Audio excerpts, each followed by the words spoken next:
Hello, this is your instructor Kumaran here, and in this section we are going to be seeing what a data science project's life cycle is all about.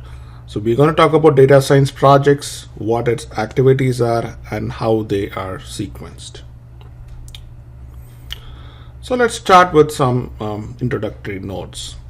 Data science efforts are typically executed as projects. So when any companies or business wants to do anything with data science, they typically create projects. Like people want to build software, they create software projects, and for project they set some objectives, some goals, and then go about executing them. Similar to that, data science efforts are also executed as projects. So one thing to note here is that data science projects should be considered like research projects. They are not like build and operate projects.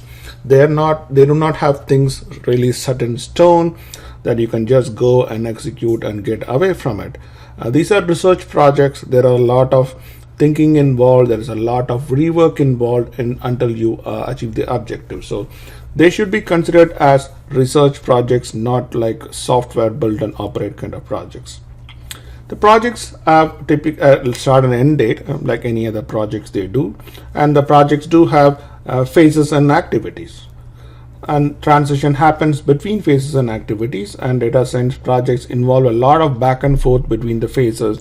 Then it's not like really a waterfall model, it's more like an iterative model if you want to associate that with something related to software development. So in this section, we'll talk about what data science project phases and activities are, what is the importance of each of these activities, and how they transition kind of from one to another, and also some of the best practices. We're just going to talk about them.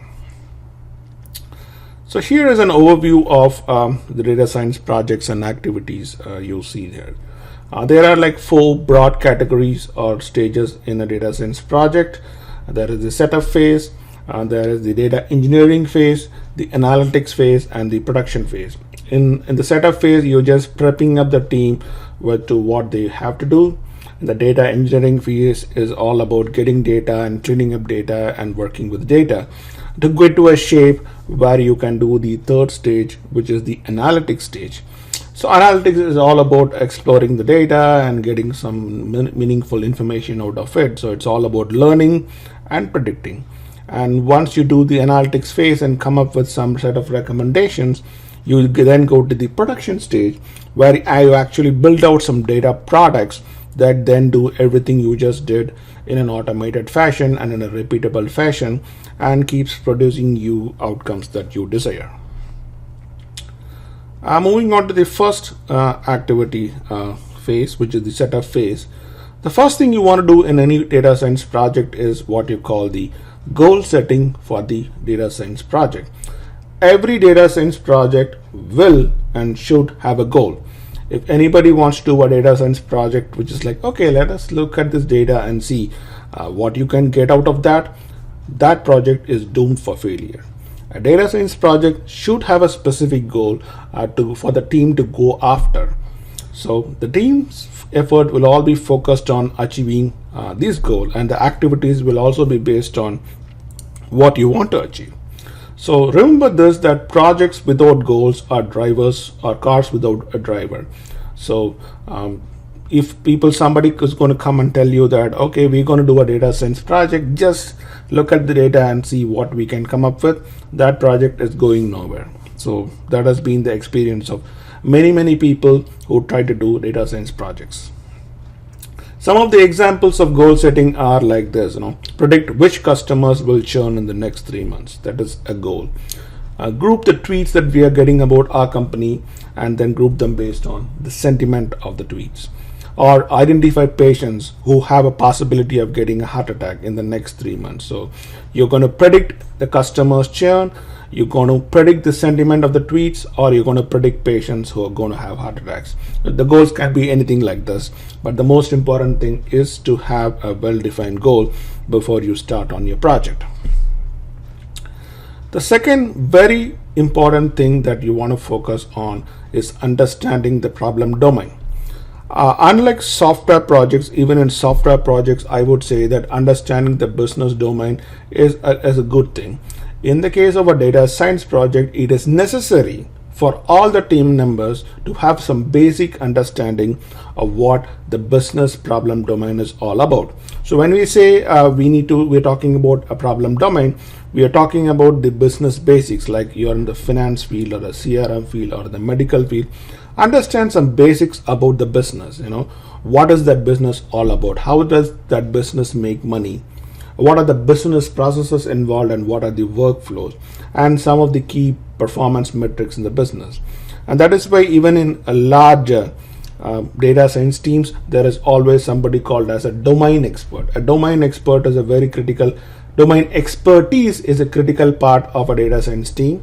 So large teams typically might have a domain expert who may not be a technical guy. He's not a statistics guy. He's not a programming guy.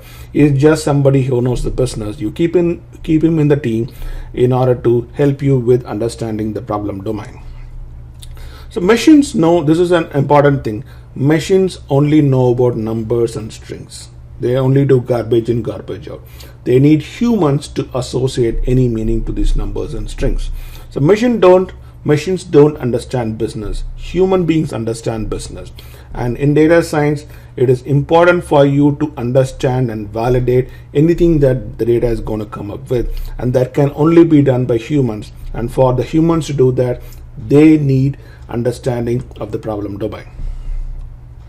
Knowledge of the domain helps the teams to understand the entities involved, the relationship, the patterns. Any kind of knowledge discovery you do, you need to validate them, and the validation can only be done if you know what the problem domain is all about. And it helps, and this understanding of the problem domain helps you to validate all the assumptions. More importantly, it helps you to identify errors. So the data has some errors. How do you know about it? For example, you are looking at a data and let's say the age of the person shows up as 600 years. The moment you look at it, you know that 600 is a wrong number because there's nobody who is 600 years old.